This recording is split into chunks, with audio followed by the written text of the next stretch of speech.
খেলাটাকে একটা খেলাধুলার বস্তুতে পরিণত করেছে। গতকালকেও আওয়ামী লীগের সাধারণ সম্পাদক সাভারে তাদের জনসভায় বলেছেন, আবার বলেছেন খেলা হবে, খেলা খেলা আবার শুরু হবে, অমুক জায়গায় খেলা হবে, তমুক জায়গায় খেলা হবে। এত খেলাধুলার ইচ্ছা, তারপরেও কারো কারো সংসার থেকে না চলে যায়, একাকী নিঃসঙ্গ জীবন যাপন করতে হয়।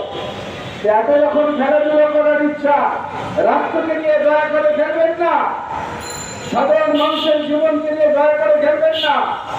আজকে বাজারে গেলে মানুষ অস্থির হয়ে যায়, মানুষের ব্লাড প্রেশার বেড়ে যায়, হৃদরোগের যারা রোগী তারা বাজারে গেলে তারা অসুস্থ হয়ে পড়ে।